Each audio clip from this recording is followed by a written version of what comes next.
Hello, everybody. Tony here with the Podioslave Podcast. I'm here with my friends Anthony and Nate. How you guys doing tonight? What's going on, man? What's I'm doing good. Yeah. So we have an extra special episode for you tonight. We had a guest that we've been trying to wrangle for a couple of weeks now. We're all big Unwritten Law fans, going back to our high school days. Self-titled album, Elva, Here's to the Morning. So we had Scott Russo, lead singer of Unwritten Law, for the last 30 years, since 89, 90, when they were formed back in the Blue Room days. So we're pretty excited about this episode. Before we get talking about that, I just want to hit the socials real quick. We've got Instagram and Twitter. We're both at Podioslave. And then our Gmail is podioslavepodcast@gmail.com. We love hearing from you guys. We'd love to hear more from you guys. So throw us a couple of direct messages or shoot us an email. We're very interactive on those sites. The three of us all have access to it, so we're ready to talk to you guys too. So if there's something you want to throw our way, please do. We're here. We're ready to go. We love talking music with our fans and our friends. So hit us up on those three spots. So yeah, with that being said, we want to talk a little bit about the episode tonight. We get Scott Russo from the Unwritten Law guys. Like, Nate, what are your early Unwritten Law, memories? Unwritten Law, man, OG. I've always been obsessed. I think we've talked about it on here a few times. I've always been kind of inspired and just stoked on the San Diego and Southern California music scene as a young kid. So Unwritten Law was one of those bands that kind of got me into it, along with Blink-182 and bands like that. So I think Warped Tour is how I kind of discovered a lot of this stuff. Late 90s, I went to a few in the early 2000s. I kind of just checked them out. I remember getting tickets for a Warped Tour for $20 at Strawberries Music. It's like that printed computer, fax machine ticket. Long and narrow. Yeah, the long and narrow ticket. Yeah. The writing's all faded on it, but I put for all the years that I went to Warped Tour, I would just like take a sticker and put it on the stub because I knew it was wearing out. So I had one from like 2000, 2001, 2002, and I think 2004. So so Unwritten Law, I remember like grabbing their posters and like stickers and stuff from the Warped Tour, and then you get those like kind of like demo tester CDs or whatever that had like one or two singles on it, and then in that same time frame they kind of came on the radio. But for that self-titled record, that was what, 98. So I think a lot of that stuff. Yeah, so a lot of that stuff for at least the earlier records before Elva, I was just checking out like. Maybe there was like leftover promotional stuff at the Warped Tour or something, but I was like, oh, this is rad. And dude, I always liked Unwritten Law. I always liked those early records, and tried to identify with them. And I was like, eventually I'm gonna get down to San Diego and it's gonna be sick. And here I am. So. Yeah, that's pretty cool, Nate. I know. I think you're talking those CD promos that we used to snag out of the free bin at Bull Moose. Those like monitor this and monitor. Hellcat. I actually went.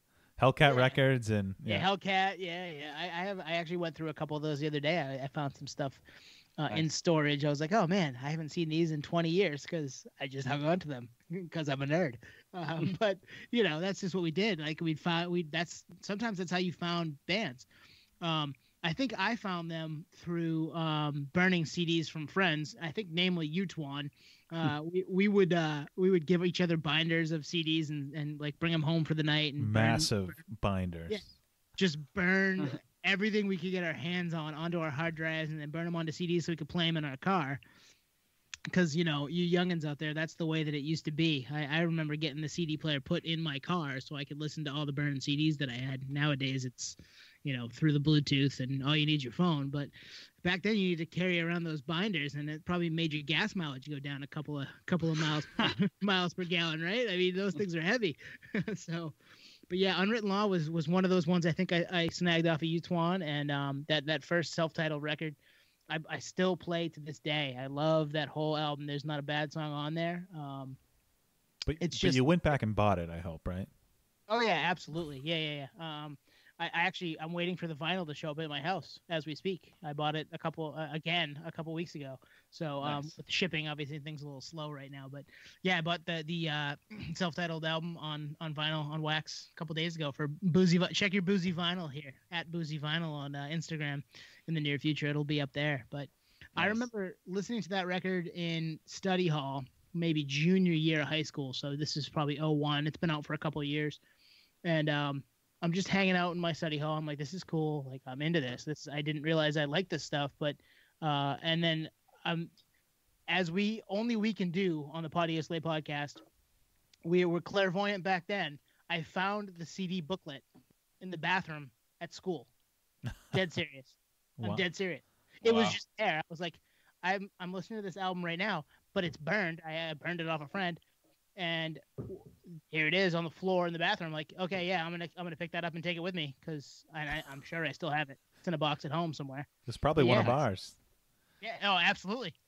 But like that's how it came about, right? Like you listened to it, your friend showed it to you, you were feeling it, and it's become a thing for you for 20 years. That was how it was for me. I don't know about you, Twan. What about you? Yeah, actually, it's so funny. We talk about kind of serendipity and things happening, things coming full circle, whatever. My first Unwritten Law memory was actually via you, Nate, which was freshman year of high school, which would have been 99, 2000 time frame, which makes sense because Self-Titled came out in 98. Mm-hmm. So Self-Titled comes out in 98, and I think it was the same type of thing where I learned about them from you, and I went out and bought the Self-Titled album, which has like the Sphinx. I think it's the Sphinx on the cover. And correct me if I'm wrong, it had a sleeve. Yes. It did have a sleeve. So like cardboard sleeve, yeah. Cardboard sleeve, which was all black, and I think you slid it over and it had a cutout, a die cut of just the Sphinx. Am I remembering correctly? Yep. No, you're exactly right. Yep. Yeah, so that was my introduction. And then I liked them, and I actually don't think I've seen them live. I haven't either, yeah. At all. But I remember when Elva came out in 2002, it was on, kind of the alternative rock station here locally in southern Maine, and it made a splash. And I don't, with Seeing Red, I don't remember if Up All Night was on alt rock. It might have. I mean, they made a video. I think it was. It wasn't the hit that Seeing Red was, but I think we did hear it because it was the lead single off that record. And we get into a little bit with Scott in the interview about how they picked the singles and talking about Seeing Red not necessarily being one he wanted to play initially, but it ended up being their biggest song. I mean, it was number one on the rock charts for 4 weeks. So. Seeing Red was kind of the introduction to the world for our friends on the other side of the country from where they were. And I think you say it in the interviews, Juan, it's like, yeah, where you guys been? Like, these guys are good. They make good records. They make good songs. It's crazy. Like, so that Elva drops in 2002. They've been a band for 12 years at that point. So, actually in hindsight, one of the things I would have liked to ask Scott is like, did you feel like you hit the big time with that? And, because 12 years, most bands would have come and gone. Most do come and go. Mm-hmm. I feel like it's almost like the, for us, for Maine, like Rustic Overtones, like they've been playing gigs forever and they had a kind of organic, gradual crowd that was growing, and they finally signed a major. And then I think they originally Rustic signed with Arista Records, and then that fell through because Arista literally like went out of business, I think, something like that. And then they signed Tommy Boy. Yep, and then they went to Tommy Boy. And then Tommy Boy dropped all their rock acts. Yep, yeah. So it was just like, all over the place. But, they had been going forever, and us as like a local crowd like loved them. And that was their opportunity to like tour nationally, maybe even internationally. So I feel like that was maybe a similar story to Unwritten Law, where like, we would have all been into them had we heard about them earlier. This is obviously pre-internet for the most part. So it's like, oh, shit, this record's badass. And we all got into them, through whatever medium, promo CDs or so forth. So speaking to that Rustic comparison, so you're telling me there's somebody in San Diego right now that heard Come On the radio and is like, why aren't these guys bigger? Yeah, and it goes full circle, right? Because Rocktopus, Spencer Albie's band, went on tour with Unwritten Law. As Fast As. It was also Spencer Albie's. Yeah, also Spencer Albie. I think same band, but different name a couple different times. Yeah. And for context, for people not from northern New England, Rustic Overtones is a huge act in Maine. When they broke up, a few other bands formed out of that band. And one of those bands, As Fast As, toured with Unwritten Law, which was super cool because they really weren't that big. So to see that was pretty cool. Yeah. Yeah, it was fun to look back at the the touring history for Unwritten Law and like, oh, they have a Maine connection. And we brought it up a little bit with Scott. We're like, hey, you ever been to here? Like, it's the Great White North. Like, it's cold. He's like, yeah, Maine's cold, man. Yeah, it is. You're right. San Diego, much warmer. Speaking of tours too, man, 1990 to 95, like MDC, Circle Jerks, like super old school punk bands. 96 to 98. He said they came up with bands like Bad Religion, which I love, by the way. Warped Tour, which is where I saw them first. Ozfest. He said they toured a ton with No Doubt. Obviously, I don't know. A lot of people know this. Gwen Stefani was like my biggest crush for like 20 years. We've talked about Gwen Stefani before, Nate. Remember we were hoping that she was on tour with Bush that time? We thought, yeah. Go back to I can't remember what the episode was, but it's back there. We talk about that. Yep.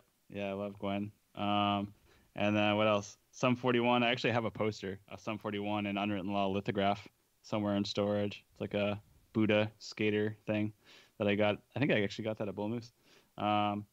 311 and Papa Roach, which I actually saw them on that tour.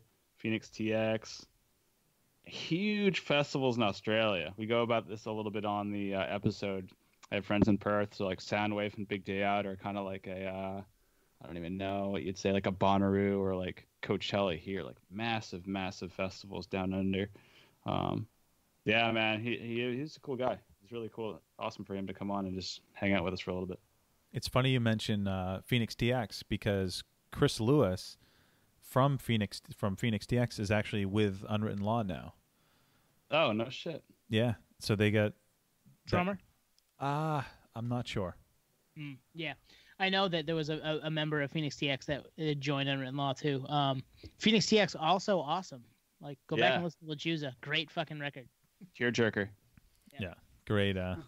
Yeah, so I mean, tangents. We're doing tangents. That's what we do, guys. I'm sorry. Tangents. Come for the tangents. Yeah, I mean, yeah, plenty of tangents. So yeah, Elva dropped O2. They got big, and then Here's to the Morning, which, like you said, Tone was definitely a little heavier, had a little more of an edge, and they've been just doing their thing since. I mean, they've just been keeping at it and whatnot.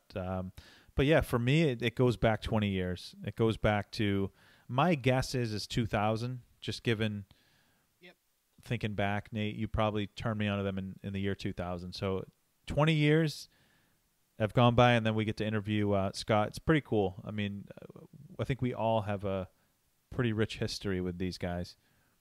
And I would agree. And it's awesome. It's awesome when you can reach out to somebody and they're just like, yeah, I'll talk to you guys. So just shouts to Scott for making a half an hour for us and talking to us for a little bit about his, them coming up and plugging what he wanted to plug and talking to him about just music and being part of the scene for as long as he's been part of it.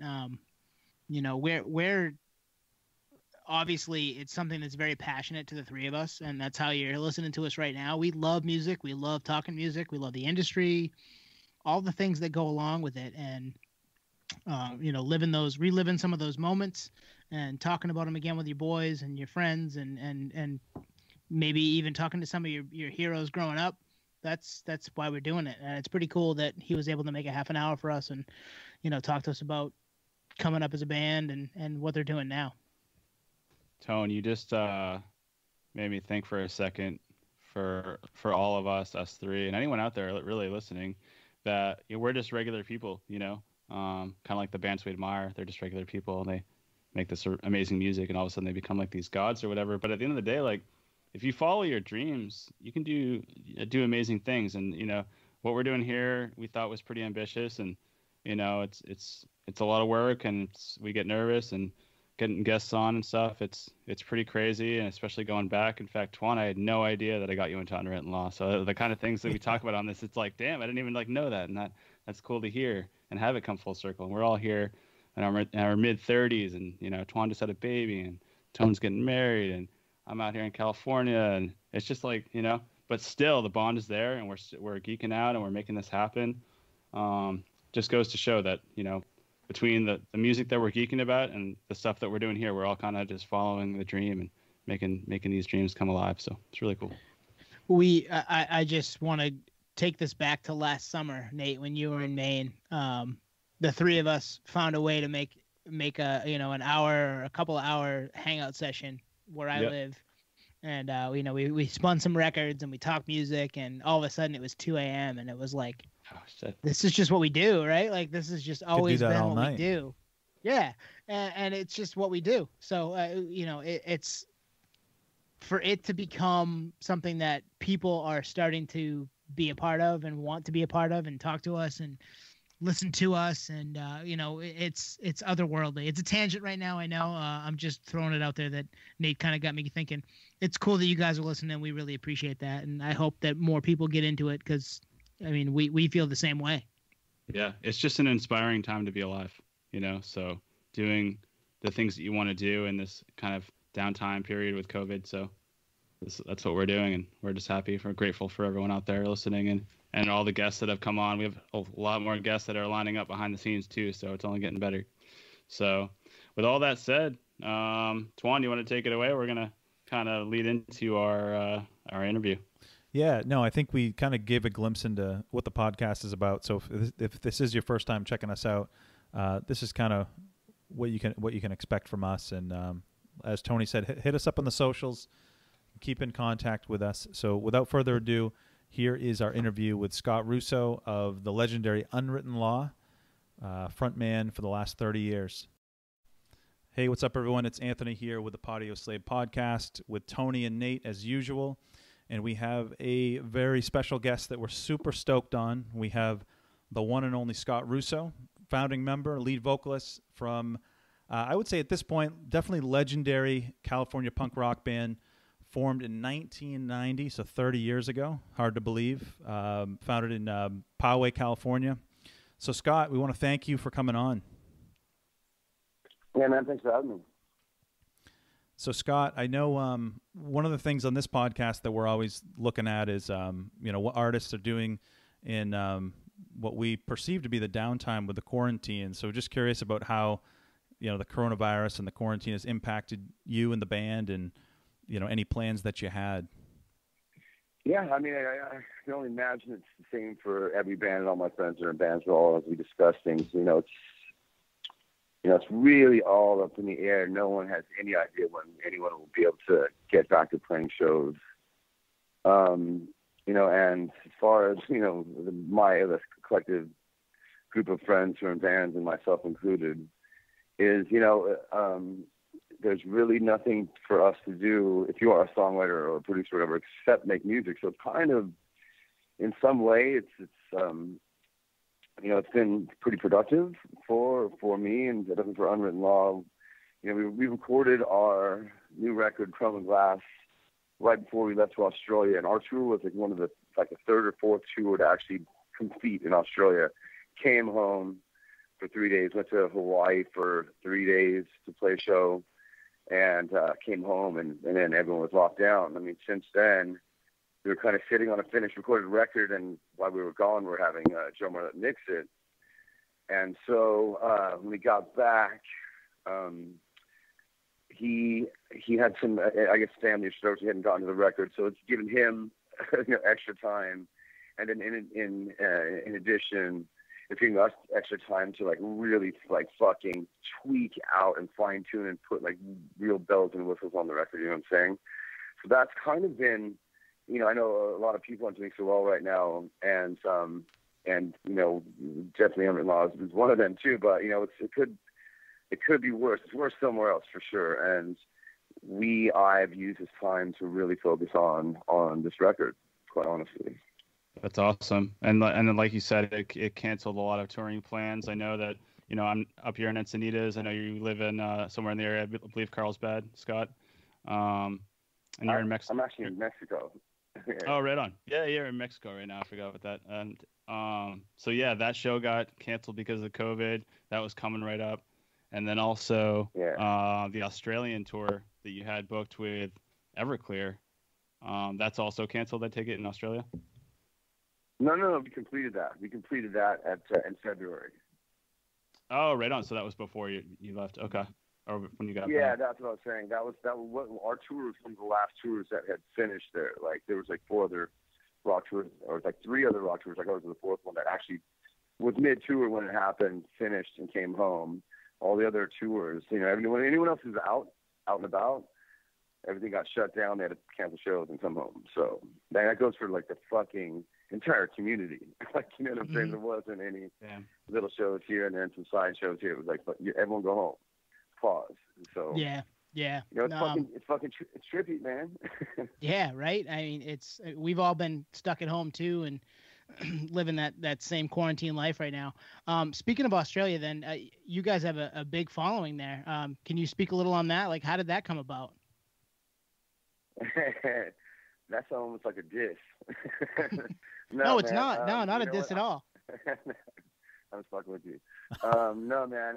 You know what? Like, this is what I think. I think our band came from. I mean, because we get asked the same question from Australians in interviews there too. Like, what's the connection with them? Like, what's the deal? We don't know. We don't fucking know. But having been asked that question so many times, I've had to think about it. I'm like, well, fuck with it. It's because they are basically. I mean, their country, their continent, it's a surf continent. All their cities are all based around on other coastal cities, and they're all surfers there. And our band came up in a real crazy time in action sports, surfing, and Southern California punk rock, or California West Coast punk rock, we'll call it, fuck it. And like right at this time, 95, like the Warped Tour hit, and it's these Taylor Steele fucking Momentum Focus tours or videos hit, and this music, it just started blowing, like happening here, and it was fresh and it was exciting, and all these things combined really had an impact kind of globally. I think Australians in particular are more set to that beach surf culture, and that's definitely where we came up. You know what I'm saying? And so, yep.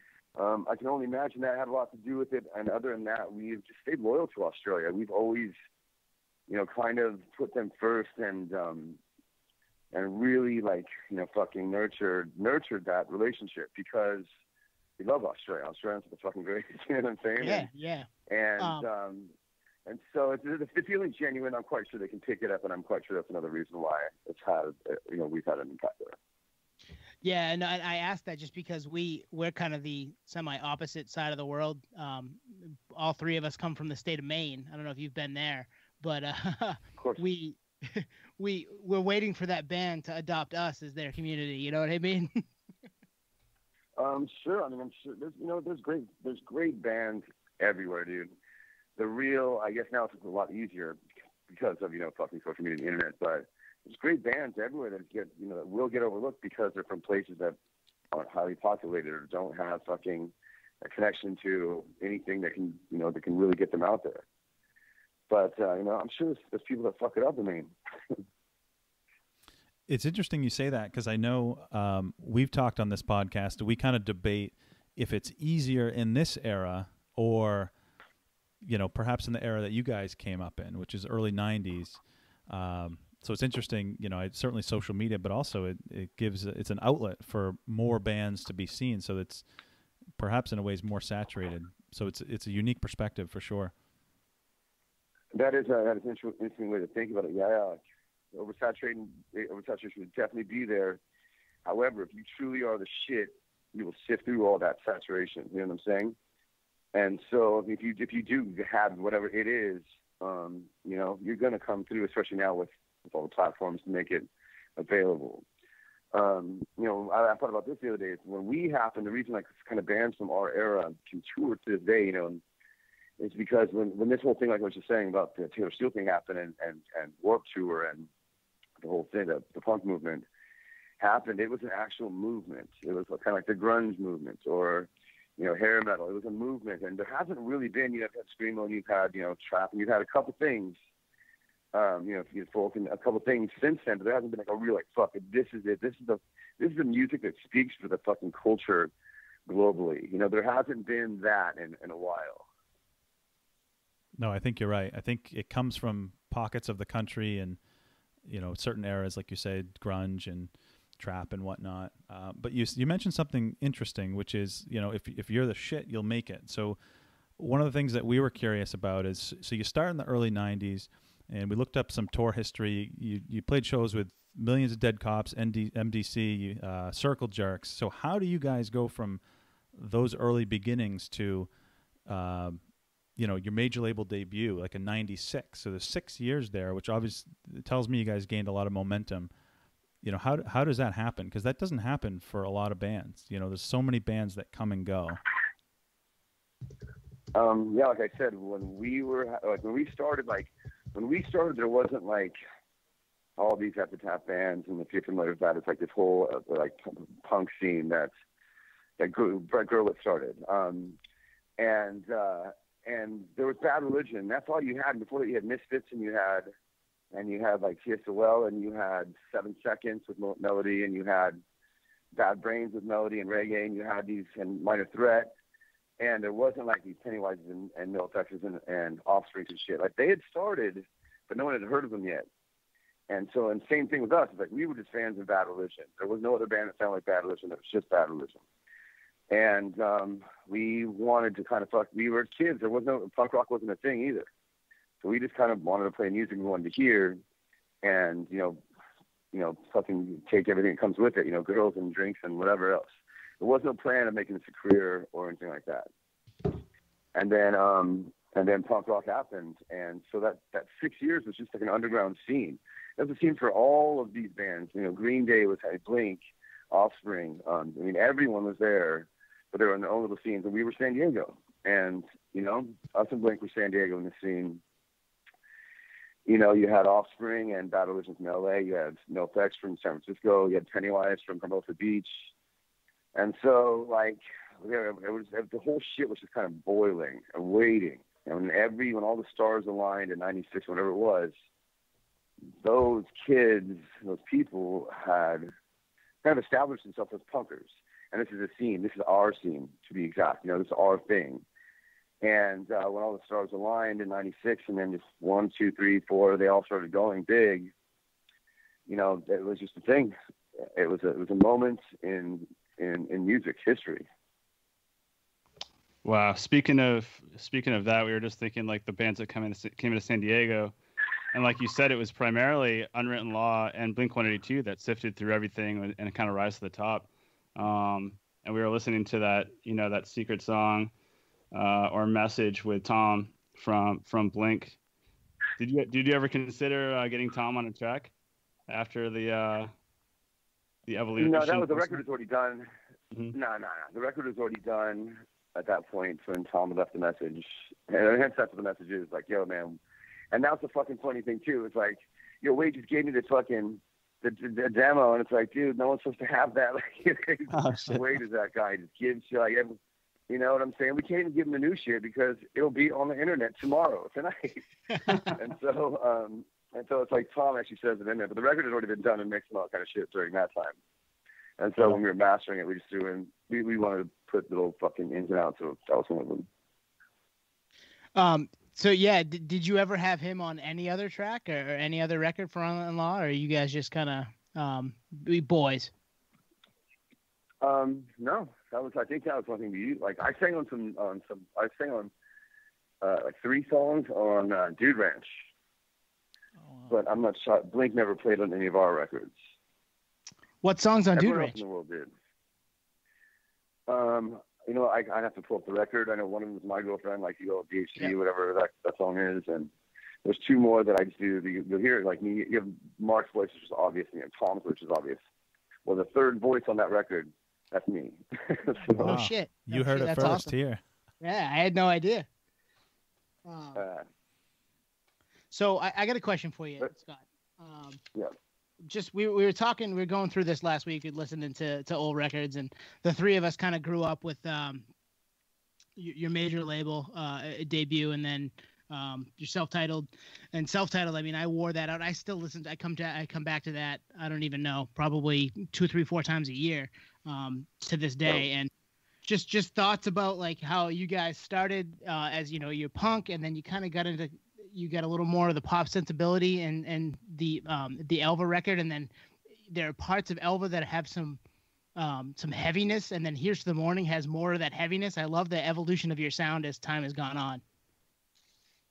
Appreciate that. Yeah, I mean, basically what happened was, like I was telling you, is we've been making this music, and I think the band started in it might have been, I think it was 89 is when we started. It's been a fucking long time. But, by the time 96 had come around, and, we were playing this song's music for a long time, and then all of a sudden, every band, like I said, Epitaph happened, Epitaph record label happened, and Fat Records happened, and then every fucking band sounded the same. Like it just got, that shit got saturated. And to me personally, that really took the punk out of it. You know what I'm saying? It took everything. And also I was growing up as a human being too. So 6 years later, so that's a long time, from 18 to 24, whatever it may be. That's it's a huge growth steps in there, especially doing what we were doing. And I'd become a fan of other music. And so as everything got started sounding the same, I didn't want to sound like that. And it wasn't because I was afraid, I'm going to do the punk rock thing. It was just like, at this time also, I started becoming a songwriter.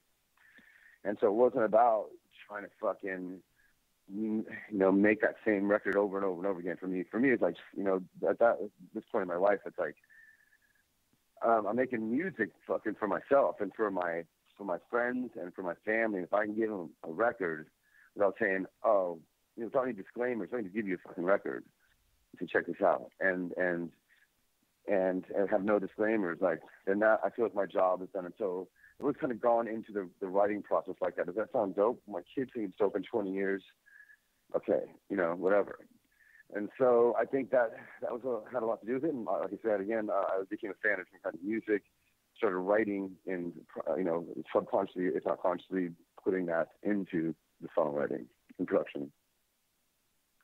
That's awesome. It actually makes sense. It's coming from an honest place, and you're just talking. You're writing stuff that's coming from the heart, and that's the kind of music that surfaces. Because as a fan and the people out there listening, they can kind of differentiate, what's real and what's kind of being produced, overproduced. Or we had Greg from Zebrahead on a few weeks ago, and he said, they had the producer coming in, telling them to make a song that sounded like Sugar Ray Fly. You know what I mean?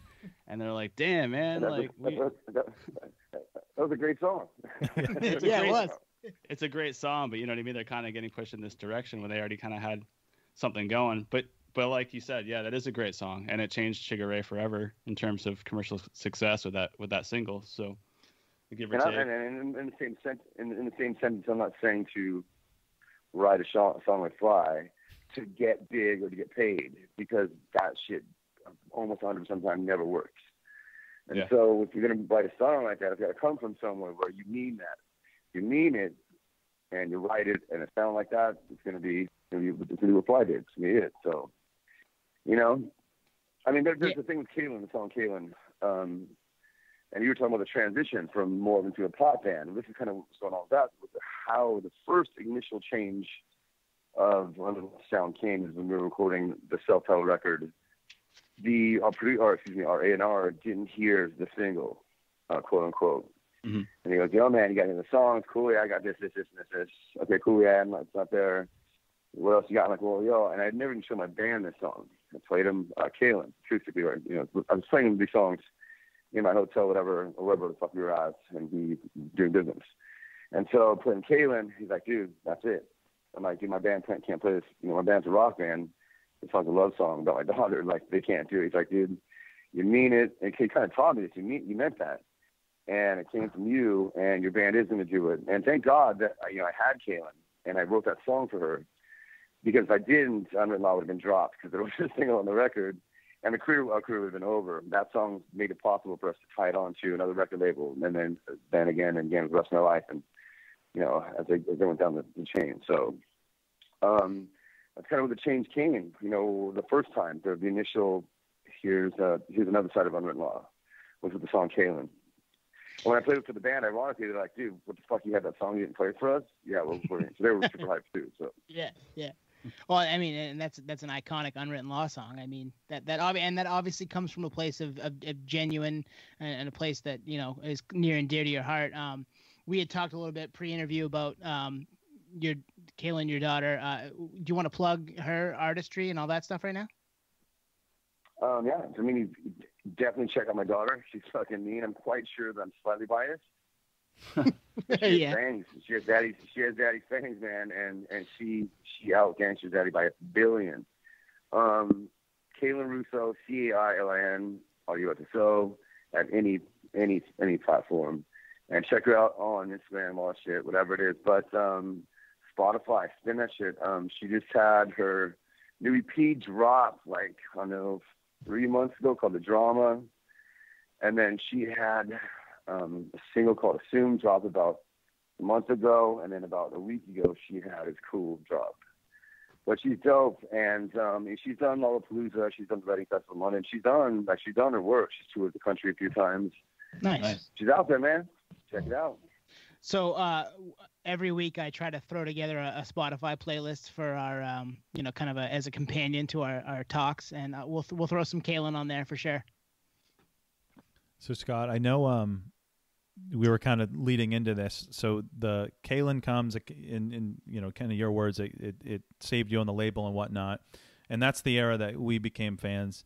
So then Elva comes out and Seeing Red. And I think I heard you in another interview that wasn't maybe your number one choice for a single, but that went number one on a lot of rock charts. And I know for us, it was like all our friends that maybe hadn't heard of you before now heard of you. And we were like, where you been? They've been great from the jump. It's just, that was from a fan perspective, that was super cool to see. Yeah, Seeing Red, like Kaylin did a lot for us. Kaylin did more for us. Quite honestly, it was number one for like 4 weeks in America. So it definitely, you know, it solidified whatever it is that had to be solidified, whatever that is. And yeah, when it wasn't my first choice of singles, like I literally wrote that song in 15 minutes from front to back with music and vocals. Wow. And it was like, you know, if you listen to the structure of it too, it's really fucking weird. It's not like pop. It's not, you know, verse, chorus, bridge, chorus, exit. It's which is basically every fucking song you've ever heard. It's a verse, chorus, verse, which is really weird. No 3 choruses, 3 verses. It's fucking trippy. But you know, whatever it was, that song had impact. I think that the song was very dimensional. Like it had very small verses, and then it exploded in the choruses, which is kind of the trick that Kurt Cobain used with Nirvana, you know, in every song. And yeah. That song, like I said, came up very quickly. I wrote it about what my girl at the time thought about me, like from her perspective. Like that song's really about, and so it's such a narcissistic way. It's more about myself. From my girlfriend. Indirectly, yeah. And yeah, fuck that. I remember when I wrote it too. Like my guitar player at the time, Rob Brewer, was like, "Man, that song's Patience." From Guns N' Roses, and I've literally never listened to a Guns N' Roses record ever. Of course, I've heard the Patience song. Of course, I've heard like all their singles, but I fucking can't stand that band. And so, like, I'm sure they're perfectly nice people. I'm sure they're beautiful people, whatever the fuck ever. But I just can't. I just don't. Just no. It's a fucking no for me, dog. Anyways, when he said it, I got really upset. I'm like, no, it's not. Who the fuck is like? You ripped it off. At this point, I didn't even heard the song. I have no idea. But let it be known that the chord progression itself is nothing fucking that's been written 500 times before. Nice. We were looking at that Elva record too, man, and we were kind of checking out the liner notes and stuff like that. You had like Josh Freese on songs like Up All Night. It's a killer jam. And then Tony Kanal from No Doubt on Rest of My Life. Were they kind of like label mates, or were they kind of helping to just like lay down some tracks for you, or what? No, we've done shows. We've toured so much with No Doubt. We've done Australia with them, did Europe with them. We played shows in the US with them. Nice. They were the homies. Adrian was trying to get into, obviously he'd been highly successful. They were highly successful at this time with Tragic Kingdom had already happened, but he wanted to become that studio drummer. And so he had mentioned that to us. And at this time, you know, we had to ask Lady to take a break for a while, and Adrian wanted to come in. So we had Adrian play on 8 of the tracks, and then Tony Palermo, who's now in Papa Roach. We had hired him permanently, and so he came in and played the last 4 songs of the record, so he had a part of the record. So that's how Adrian came into the project. And then Josh Freeze, well, you know, we're in the fucking studio recording the record, and the president of the label, Tom Wally, wanted up all night, and he wanted it like fucking yesterday. And so he called our producer. We called our producer Miguel from, you know, if you're familiar with fucking Skunk Records and the first 2 Sublime records, whatever. Yep. So Miguel's like, dude, I need up all night. I need it now. I'm using it for this or whatever. So we had to put that song at the front of the tracking list, and we couldn't find Wade for 3 days. Wade, Tom Wally wants this fucking song. Couldn't find him. And inevitably we had to call Josh in, like, hey man, we've got one song to do it. Yeah, man, I'll be there in an hour. Comes down, literally listens to the song one time. Takes notes during that one time of listening to it. Okay, cool, let's do it. Not a conversation with me or with nothing, just nothing. Okay, let's do it. We're like, okay, cool. And so the first thing comes up, that drum fill, like that fucking drum fill. Every drum we've had has not been able to figure out that drum fill. That's how fucking everybody's like, yeah, I'm like, gnarly drum fill. So even like when we were touring Australia this last time, we didn't get his visa in time, so we hired our bro Dan Kirby down there, and every time every time I start up a line, man, I have to think about exactly what I do. I do it with my head, and then I have to do it. And so like, really, that night, like, yeah, it's the fucking weirdest stuff. Sorry, off subject, but getting back to the song, if the dude came in, listened to the song one time, took notes from that one time, he goes, let's do it. Took 3 passes of the song, shook our hands, and left. He had heard the track and tracked it and was gone in under 45 minutes. It was insane. That's crazy. He really is. He's like a master too. I've seen him play with A Perfect Circle, 9 Inch Nails, Sting, Sublime, like everything. It's crazy, man. Yeah, he did. So Scott, I know, you know, like you said, started in 89, 90. A lot of those early shows were, you know, SoCal punk shows and whatnot, and then, you know, bigger tours over the years. I mean, we looked at them, huge festivals. Any favorite bands to play with or favorite locations to play? Yeah, of course there are. Probably too many to name. I really enjoyed touring, no doubt. I'm not gonna lie. I was happy every night. I was happy to see them every night. Mm-hmm. You know, watching Blink come up, that was really fun. Watching the whole thing happen. And then I think we were on tour at one point, and they were opening for us, and then they just kind of happened, and then we had to switch. They just blew up in the middle of fucking nowhere. Damn. And so it was really nice, like seeing Blink. I love watching my friends in Australia, Grinspoon play.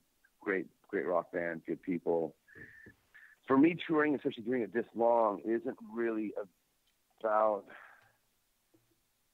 I don't know. It's for me. It's like I don't want to tour like the internal United States anymore. You know, like I don't want to do certain things. I want to be happy when I tour. So I want to tour with fucking good people, with no drama, with family and friends, and I want to play places that I want to be.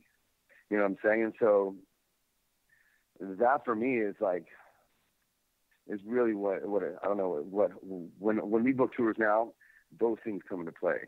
You know what I'm saying? Yep, absolutely. And we get that for sure. Like Tony said, we're all originally from the Northeast. From New England, and you know, we wouldn't get every tour. So hearing it from the other end from the musician's perspective of touring or places you want to go, we get it. We totally get it. Well, and I'm going to be partially narcissistic right now and say the reason this podcast started was because I wanted to do it with my friends who I was cool with, and for us, not, you know what I mean? Like, we were doing it for us, and we wanted to be around people we cared about. So that was, I get that. That's what's up. Yeah, no, definitely. Like you said, Tone, just doing it for us primarily, and then, you know, if it translates with other people and it, you know, other people can identify with it, similar to what you're doing with music, Scott, you know, it's coming from the heart, and people, you know, either gravitate towards it or not, and if they do, awesome, and if they don't, we don't really give a shit. So it's been real, you know. So we're with you there. New England's hard too. It's fucking cold in Maine, man. Maine is cold. Yeah, that's why you moved, Nate, right? You moved to SD. Yeah, Encinitas, bro. So That's a Scott, cool decision, mate. So Scott, I know we're running up against it here. You had about a half an hour. Anything else you want to plug? Anything you guys got coming up that maybe rescheduled or thoughts going out with new music? Yeah, no, we're obviously going to reschedule the Encinitas show. I think we had 2 or 3 more that have to be rescheduled, but we're just waiting for the record to come out. It was meant to come out in September, but it's done. It's called Chrome and Glass. Be on the lookout. Nice. Absolutely, man.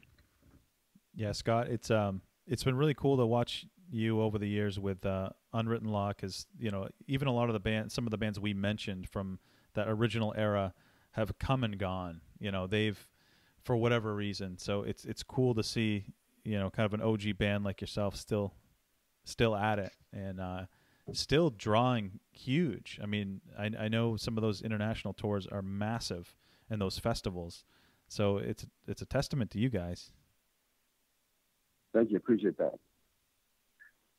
Yeah, so some of those festivals too, like in Australia. I mean, Soundwave Festival, Big Day Out. I know Big Day Out's no longer happening, but I used to watch that from over here. I have friends in Perth, and they were like, "Dude, you got to come down under and check out Big Day Out." I'm like, "Fucking, I wish, man. I want to get out there." Yeah, that was the thing, dude. Big Day Out was fucking ridiculous. I remember we toured it, and I was like on tour with one of my Unwritten Law is a sister band. It's a band called Grimstone from Australia. They're massive, fucking massive in Australia. Nice. We brought them out here to support us because we love them so much, and it didn't translate here. But anyways, that particular Big Day Out that we did, it was like us, fucking Grimstone, Sum 41, No Doubt, Green Day, Oasis. I'm like, Wow. fuck, there's like all my favorite bands at the time. You know what I'm saying? So it was that festival. It was like Reading Festival, or what would be. Fuck, it's nothing like it, really. Quite honestly, it was a thing. Wow. Would you ever move to Australia? Yeah, of course. I'm sorry, fucking the shit. Yeah, I thought about it. I've basically lived there, dude. I've been there almost 40 times, and I go there on vacation, and it's my second home for sure. That's Nice. awesome. I spent some time in New South Wales, outside of Sydney, and I saw some bands play, and it's just a audience and crowd that's hungry for music. I mean, like we said before, they're on an island. Like, they don't get a lot of bands coming over from the States. So I think when they really connect with a band, they come out. I mean, they drew massive crowds from the shows that I went to, which was super surprising until I really thought about it. They're definitely rock fans there. They love music. You know what I'm saying? They're cool, straight up. Yep. Friends are cool. Yeah, I've heard Dave Grohl from Foo Fighters interviewed. He's like, "What's your favorite place to play?" And he's been asked that a few times. I've seen him answer it, and every time he said, "Dude, Australia and New Zealand fucking draw crowds, and they're fucking badass." He said that they like trump anything in like South America, and those crowds are notoriously epic. Anything in North America, anything in Europe, he's like, it's all about Australia and New Zealand. I'm like, that's fucking sick. Yeah, shit is wild there, dude. Straight up. Nice. Yeah. Well, Scott, we want to thank you for coming on tonight. I know you got to get going, get a heart out. If there's anything else you want to hit, we can do it. But I think that's awesome, and we really appreciate you coming on the Podioslave Podcast tonight. Cool, man. Yeah, we did it. It was a thing. Cool. Yeah. Appreciate you guys having me. Thank you. Thank you, Scott. Awesome, man. All right, y'all. Take care. You too, man. Awesome. That was cool. That was Scott Russo with Unwritten Law, one of my favorite punk bands from back in the day. He was super nice, just hanging out with us, talking music and stuff like that. It was cool to hear his stories on the San Diego scene coming up back in the day, and all their huge touring in Australia. That's their biggest market. He kind of said like that's kind of a maybe a poke at him for the biggest market. He thought I was making fun of him, right? No, it's a cool thing, because it's definitely a cool thing. I was gonna say, it's like Zebrahead in Japan. It's like, dude, it's fucking killer to have a stadium rocking crowd in Japan. Well, and as I said in the interview, I was like, dude, we live on the East. I mean, Twan and I still live on the East Coast, and we're just waiting for that band to adopt Maine. Mm-hmm. Come to us. We love you. Yeah, so that was really cool. I was really happy that he came on. He's a San Diego native, obviously. I'm here in San Diego, so I've actually seen him a few times around town, and for him to come on and chat with us was super gracious for him to do that. He's actually down in Mexico right now. But yeah, he's recording new music. We talked about that. We're all excited for that. New album in September, right? Yeah, and it's been a while too. Twan, 4 years? 5 years? No, longer. Was it Swan? When did Swan come album's out? 8-9 years now. It's been a while. No way. Wow. So yeah, Swan was 9 years ago. Yep. Yeah, damn. 2011, right? And then they put out an acoustic, which is a little different from the other acoustic album they put out in like 05 or 04. They it's a cool band to go back and revisit, and I found that in prep for talking to Scott tonight. Just hearing some of the early stuff and then jumping into some of the stuff that I grew up with, and then going past that stuff and listening to stuff that maybe I hadn't checked out as much, I was like, yeah, they evolved. Like their sound changed, and they always were doing something different, and that was really cool to me. And I think I asked that during the interview, like they aren't the same band from start to finish, and that's cool. Like that's what we're always looking for, evolution, right? We're all changing in the moment. Mm-hmm. What was pretty cool to really think back on, and he kind of touched on it, is like they were big, heavily influenced by Bad Religion. And I think Bad Religion, don't quote me on this, but they may play occasionally. So like they're semi-active. And then some of those other old bands, like, other bands they started with, the Blinks, they toured with like the Sum 41s, the Mess, the Sugar Cults, and even before that, No Doubt, Shelter. There's a pretty good mix of bands that are not even on the face of the planet right now, or that are still touring. So there's something in the water in San Diego. Like if you dial back to Greg from Zebrahead, I know he's not in the band, but Zebrahead's still going on. But I mean, it's one of those scenes. You got DC and punk bands in DC. You got grunge in Seattle. There's something in the water in San Diego. I think I agree with you 100%. And moving out here, and I talk about it on the episode. I talk about it kind of throughout our kind of episode. History is, there's something very inspiring going on out here, and I see it now that I'm out here and seeing it firsthand. And it's obviously the weather is very conducive to it. The ocean, being near any body of water, especially the Pacific Coast, is just like phenomenal. And just whatever culture spawns from that. So like he said, the punk scene, skater punk scene, like, it's a lifestyle. So Unwritten Law is very much that. I was never even really a skater, so I guess you could almost say I'm like a poser. Not for the music though, So I really appreciate that. And like you're saying, Twan, anywhere from like Bad Religion, who I absolutely love, to like bands that are like iconic in their own right, like No Doubt. Like no one's ever gonna top No Doubt. Like No Doubt like Gwen Stefani is like will ever always be like the queen of like ska punk. There's no one else. So Unwritten Law was able to kind of ride that wave and be with the Titans and the ones coming up. And I think he mentioned it, which is really cool. Like Blink-182 was opening for them, and then Blink obviously became huge, and now Blink's like this international like powerhouse band. And Unwritten Law, they had to like switch the bill around. And Unwritten Law is still big, but obviously everyone knows Blink. So that evolution, and just to see that happen. But to your point, there is something in the water out here, and I'm starting to gravitate towards it and see like how this kind of comes about. And I think that I'm every day getting some inspiration from being in this landscape and trying to put it to use, because it's pretty cool. My boss told me it's the Ring of Fire. I'm in the Ring of Fire, and it's fucking badass. Yeah. I mean, you accidentally sent us a commercial today, and it was fucking awesome. Like it was totally Cali. It was totally makers. You guys are just playing music and being outside and doing your thing. And I can totally see why a place like Southern California has spawned so much of the music that we like, even here in where we grew up, Southern Maine, and in the northern New England area. So like you hear bands like Unwritten Law, you hear bands like Blink-182, No Doubt.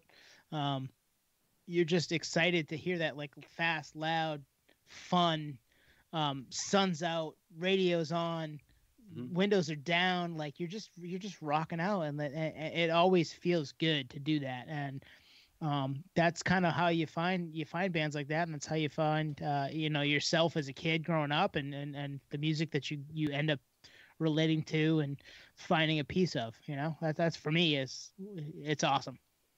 And there's not a lot of seasonality to it. Like in the Northeast, you definitely see a dry spell in the winter months because no one wants to come up here. But that's metal. That's where metal comes in. For sure. But in SoCal, there's no seasonality to it, so you can have those even outdoor shows. So it's just a continuous string of shows, whether indoor, outdoor, etc. And I mean, the proof's in the pudding. If you look at who came up in the early '90s in SoCal, it's unbelievable, and it's pretty badass that a band like Unwritten Law is still at it. Mm-hmm. Mm-hmm. Yeah, that actually is right on. You nailed it right on the head, Twan. It's the connotation with a summer vibe. In Maine, we're kind of obviously limited to kind of a short season of summer, and summer is always kind of affiliated with good times, being with friends and family, doing things outside. Obviously, really sunny and nice weather, which is conducive to doing more things activity-wise. And here in San Diego, it's insane. It's extremely expensive, so you do pay for it. But 12 months of the year, it's a Maine summer. Dude, the June gloom. You have the June gloom, don't you? It's actually called May Gray June Gloom, and it's been 75 and sunny every day for the last 7 days, and it's been epic. So. Rub it in, bro. Trust me, like I said, I pay for it, so it's not like it's like, it is a choice. I made a choice, but it comes at a cost. I must say that's very much so worth it. So anyone that's considering moving to a place like Southern California, I would say that it's 100% worth it, even despite these challenging times. I'm just giving him shit. And it's really the thing that I'm drawing back to is that today was one of the first days it was above 70 in Maine in probably 6 months. So the fact that he's got that most of the year makes me just a little upset. But it is what it is, I'm not gonna lie. Last spring, I skied in the morning and golfed in the afternoon in Maine. So it can be done in Maine too. Just throwing that out there. It's not just a California thing. I did it in Maine. That's totally true. Yeah, I don't know. I mean, it was cool to get him on. Twan, like you had mentioned it. I had no idea that I got you into Unwritten Law, so that's like really cool that kind of going back. It happens on this podcast a lot, kind of dialing it back. Like, how did this happen? Like, kind of the grassroots of everything. Like, I got you in Unwritten Law. I didn't even know that. Tone, you got into Unwritten Law, and I got into them from what he mentioned, the Warped Tour, stuff like that. Those kind of platforms, that kind of festival, that's a time and a place. With that Warped Tour, I mean, they weren't getting a ton of radio play, so it definitely takes a medium like Warped Tour or something that's has some kind of affiliation with a scene similar to Southern California to transcend both nationally and obviously internationally. They're huge in Australia. Australia gets a lot of comparison to the Southern California lifestyle, which is sunny weather, surfing, outdoor barbecues, so that makes total sense. And everyone in Australia that I know personally is super nice and very laid back, so kind of goes hand in hand. But he was awesome, man. Really cool, laid back guy. Hopefully maybe we'll get him back on at some point, kind of promote the new record. I was actually going to see Unwritten Law at a club that I've also mentioned on here called Belly Up in Solana Beach. Awesome place. It's actually called Belly Up Tavern, so it's super small, like 600 capacity. And so you're seeing this band like almost like on a bar setup and everything. I usually stand right next to the actual bar and just kind of lean on the bar and grab a drink and chill. But that's been rescheduled because of COVID and all their touring plans. But it was cool to hear him talk about how he's utilizing that time, which is being productive and being more laser focused on the record, which he said was complete, but it sounded like he was actually writing new music as well, which is cool. Yeah, I think you mentioned we'd like to have him on again. If we did have him on again, there's one one thing that I'd like to get into that we didn't really scratch the surface on, which is the difference between being on an indie, which they were for the Blue Room, and then I assume now, versus major, which is Oz Factor, self-titled, Elva, and just what that, channeling back to the Greg from Zebrahead interview from a couple weeks ago, that machine, to understand like what's the dynamic between from a promotional perspective, from a label pressure, and whatnot, how that shifted. So if they were on an indie, let's have some fun here. So if they were on an indie, would a track like Seeing Red have even come out? I mean, maybe not. And he talked about that track a little bit in depth on our interview. Yeah, maybe not. Like that. Are you even given the leeway to do that? Like, are you even taking that chance to like write a song from your ex-girl's eyes? Like, right. Maybe not. You're just like, let's just do riffs and let's just do guitars and let's just, here's some words to fix it in and make it work. But yeah, no, that may not be something that sees the light of day, or let alone becomes number one on the rock charts for a month, and reaches our East Coast friends. We had already kind of been there, but some of our friends are like, "Oh man, you checked out Unwritten Law?" Like, yeah, we have. Your turn now. Like, let's go. Mm-hmm. Let's be on our level, guys. But yeah, it was pretty cool that he was able to come on and talk to us about that stuff and give us a little insight to how things work. And I would love to have him on again when the album drops and maybe like go over some of the other stuff that we had lined up for him. But he had a half an hour and, he was very gracious and cool to talk about that stuff. Because oh, good. I was just going to say, we, a couple episodes ago, we did the What If segment. So with Unwritten Law, what if Scott didn't write Kalen? Because that originally wasn't even for Unwritten Law. Because he said Interscope was about ready to drop him. So if Kalen never drops, they get dropped from Interscope. Did they just become like a straight up Warped Tour band, SoCal Warped Tour band? You wouldn't get Elva for sure. We may not even know about them to the level that we do, too. Right. And Kalen is about his daughter. It was a love song about having a baby girl and being a dad, and that's Twan. You can relate to that right now, I'm sure. Oh yeah, for sure. Yeah. It's a cool song. Given that context, it's a cool song. I mean, it's a cool song anyway, but I didn't even know it was about his daughter until prepping for this episode. Oh, wow. So, yeah. It actually makes sense, too, because the label seems to always gravitate towards, obviously, what's radio friendly, and that's kind of a slower tempo song, something that, most people be like, listen to, be like, oh, it's so cute, So therefore, that means that kind of translates to spins and whatever kind of spawns from that in tandem. Obviously, touring support, getting put on tours and festivals, and everything that comes along with that. So that makes total sense. Well, and if you think about like the radio, and you hear the word punk, maybe you're not going to play it.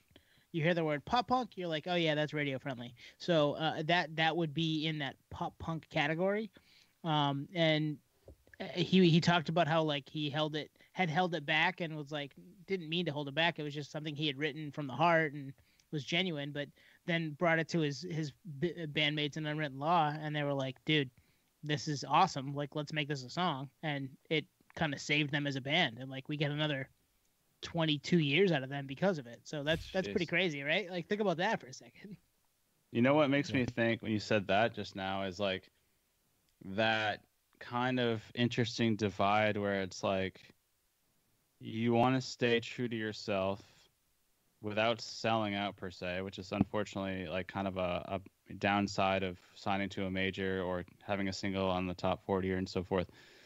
But that's your career. Like that's what paves your way. So like you kind of have to navigate it pretty delicately, because you either go back to working a 9-to-5 that isn't meant for you, and you're kind of following this like disjointed dream where like you're just trying to pay the bills, but really your thing is music. So you're dancing with like this major label where you need to put out music. So yeah, that single for sure, Seeing Red, things like this, like it's still coming from the heart and therefore translates. But otherwise, like, I mean, you could be that punk band that's touring off, being the punk sensibility. Bad Religion's a great example, because Bad Religion still tours, not much. But every time they roll around San Diego, it's like a $25 ticket, theater show. And I'm like, this is awesome. $25? Yeah, something small like that. And you're like, I don't know if this is sustainable for a career. So clearly it's like they might have day jobs, and they kind of like, all right, we're going to like take a little hiatus from work to go on a 8-week tour and then come back to our day jobs. But is that more punk rock? I don't know. If like your calling is playing music and writing music, it's almost like you have to sacrifice. But if you can do what Unwritten Law did and what Scott did, and put something out from the heart that still also translates to, satisfying a record label and getting tour support, and maybe an additional 2-year 2-album contract, then you've kind of won. And Scott, yep. So I think they achieved that, which is pretty rad. Scott, he said something that we've all been listening to music for 25 years and going to shows for the last 20. He said something that I've actually never truly considered. And he said the reason why they love going to a place like Australia is because it's a place that they would vacation at. It's a place that they genuinely would like to go. So rewind back to 15-year-old me, or 16-year-old me, the year 2001, and I get pissy when like the Deftones don't come to Maine. It's like, well, they're from Sacramento. Maybe they don't want to come to Maine. You know what I mean? Maybe they don't. Yeah. Maybe they had big influence in the tour route. It's cold, man. It's cold here. It's cold. Unless it's the summer, like it's not a great place to come. The summer is 3 weeks long? I mean, like, let's be honest. We have about 3 weeks where it's hot. So. And a lot of times the bands don't have a lot of say in it, but if they do, like 34-year-old me gets it. Yeah, no, that's a great point, man, because I'm trying to think for myself personally, and it's like, and it's not to harp on you guys or any friends and family that I have back in Maine, but I only visit now in the summer. I will never visit in the winter unless I absolutely have to. You like to ski, though, right? I mean, come on, man. Come back to ski. Yeah. No, and I love skiing. And trust me, I ski out here. Right. Great. Then you don't have to come back to Maine then.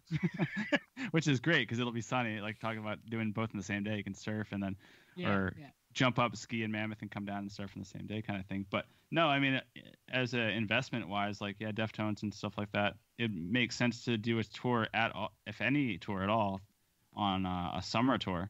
But definitely coming through the winter, not only is it not desirable, but your chances of getting sick and then the rest of the tour getting canceled, something like that, there's a little bit of a kind of a cause and effect there as well. So, but yeah, to Scott's point, and like what you're saying, Twan, if you can kind of even have any influence on the markets that you go to in the first place, yeah, I would love that. I mean, if I was in a band and had any kind of say in where I went, I'd be like, yeah, let's do Australia, let's do Indonesia, let's do South Africa. Let's just do all these like rad places. So I'm kind of like getting 2 in 1. I'm getting a paid vacation, kind of like paid to work for all of our jobs, like expense, meals and so forth, but on a different level where it's hotels and lodging and flights and food and catering and all that stuff. So yeah, I mean, if that's what he can do and that's what we could do, I mean, that'd be amazing. And I can see that angle. But yeah. Hey, Australia, I know you guys have listened a little bit. We'll come. We'll come hang out. We'll tour. We'll do a live show for you guys. Like, we're in. We love the coast. We love surfing. Let's do this. I love Australia, man. So especially for them. I mean, they've been a band for 30 years. They've seen it all, done it all. Like, the days of them coming to like a middle of the road venue in Vermont are over. You know what I mean? I'm putting myself in Scott's shoes. Like, I mean, I've been there, done that. I would love to come to Australia. I'd love to come to Europe. Yep. Unless there's a huge draw. Like, unless there's a huge draw like Dropkick Murphys or something that's obviously huge in New England. But when they come out to Cali, like, they actually fill some pretty big rooms. And Cali, I kind of reverse our conversation a little bit because it's obviously nicer weather. But, if you get a cult following, it still obviously translates to go to rooms in, like, let's say Alaska or something, Anchorage. and play a gig because you're getting the numbers. But if you're not getting the numbers, yeah, I could see it almost being like almost a waste of resources to just go through that market for the sake of rolling through. And obviously Maine's kind of out of the way. So Yeah, the only reason you'd go to that place in Vermont now is to get the beer, right? Like they have the good beers, so that's why I would go there and check out the venue and have some of the world class beer show up at my doorstep. But is that Heady Topper? Yeah, Heady. Burlington Beer Company's a great spot. There's all kinds of good spots. Foam. There's some places to check out in Burlington. That's one of my favorite. My fiance and I go there every fall, really, now at this point. That's where I proposed to her on the shores of Lake Champlain a year and a half ago. So yeah, it's a cool spot. So go check out Vermont. We're not knocking Vermont at all. We love you guys. But yeah, that's the reason you'd go, right? Like it's not warm there. It's not warm here. So if you're an established band, you've been around for 30 years, like you're not gonna play that middling club in New Hampshire or Portland, Maine or Burlington. You're just gonna go where you want to go and find your following and go play to them so that you can continue to be you and do the things you want to do. So it's we're tangenting now, obviously, because that's what we do, but it's music is just one of those things that we tangent about. So sorry, guys. Tangents will tangent. Yep. Well, no, I mean it's super relevant to like a band like Unwritten Law, which speaks to their longevity and their ability to still draw. I think they had probably thought that so take COVID out of the equation. That new album probably would have dropped by now, and they probably would have toured off that. Yep. Yeah, I was gonna say that gig out here was, he's from San Diego, so it was a local club show. I don't know what the plans were for a North American tour around that, but I'm sure there would be something. But if he has saying it, maybe it wouldn't. But yeah, they're still going strong, which is great because they make good music, and like he had discussed in the episode, it's still coming from a genuine place, and that's clearly what translates to us as listeners. I think Tony and Anthony made a little comparison to like good food, because that's the only way I can really kind of get it down to like a few words, which is if it's good, it's good. If it's bad, it's bad. If it tastes good, it tastes good. If it doesn't taste good, it doesn't taste good. If it tastes artificial, like MSG or something, like you can tell. That's kind of like a parallel to like horse meat. Pink slime. Yeah, anything like that. Like you can taste it, and sometimes it works, sometimes it doesn't. So there's some pop music that has the MSG, like it doesn't mean it's bad, but you know it's artificial, and that's fine. But yeah, Scott's he's grassroots, he's OG, San Diego. Fucking cheers to him, man. And Tone is going through the socials earlier, so I want to plug a few more on here. Tone does the playlist, so we're gonna have a killer playlist. Yeah. Throw in some OG original gangster Unwritten Law songs from old to new. And yep, I'll probably do that. I'll toss in a couple songs from Kaylin Russo, his daughter. He had mentioned wanting to promote her a little bit, and I'm all for that because hey, he said it. She's got daddy's fangs, so let's see what she's got too. Let's throw some chops out there. I might even throw a Guns N' Roses song in there because there was a little Guns N' Roses beef in there that we have to like play. And going back to even the Greg episode, Greg said, I've heard Sweet Child of Mine a million times, but like, maybe I'll put Sweet Child of Mine on there because fuck it, it's my playlist. Let's do this. Yeah, little No Doubt. Yeah, No Doubt will get in there. Yeah, we've got some options to make this happen. So, check that out later. Check out the socials, at Podioslave on Instagram, at Podioslave on Twitter, Podioslave Podcast at gmail.com. We are very active on those sites, on those pieces of internet. So check it out. We'll take care of you. Anyone in Australia, we want to hear from you. We know Unwritten your gig. Yeah. Yeah, I mean, between Zebrahead and Unwritten Law, I mean, there's a lot of fans of this genre of music, so we'd love to hear from you. If you like what you hear, hit us up, and we'll continue to try to reach out to these bands from this era or any era. You know, like Nate said, if it's good, it's good. You know, we'll continue the train. Well, and Scott said that too. Like if you're gonna, the cream will rise to the top, right? Like that's gonna happen. And you know, we all found Unwritten Law in Maine in 1998. So if it's something that's good, we'll find it and we'll talk about it because we love that shit. Yeah, now it's easier than ever with the internet. And lucky for everyone listening, it's even easier because we'll bring it right to you. We get through all the noise and just bring it right to you here on the Podioslave Podcast. And like Twan and Tony was saying, like, you sound like me. Yeah, shoot an email over Podio Podcast, podioslavedpodcast@gmail.com. I'm gonna just literally direct this towards everyone in Australia. Let's get those messages. Oh, hey, Aussies. Yeah, we want to hear from you. We want to see what you think. Questions that you have about maybe Unwritten Law or just things in general, and we'll kind of direct it your way. But it's just an excuse for us to plan our travel tour schedules down to Oz. We're just planting the flag. All right, awesome. Thanks everyone for listening, and we will see you next week. Peace out, podheads. Thanks for tuning in, guys. Cheers.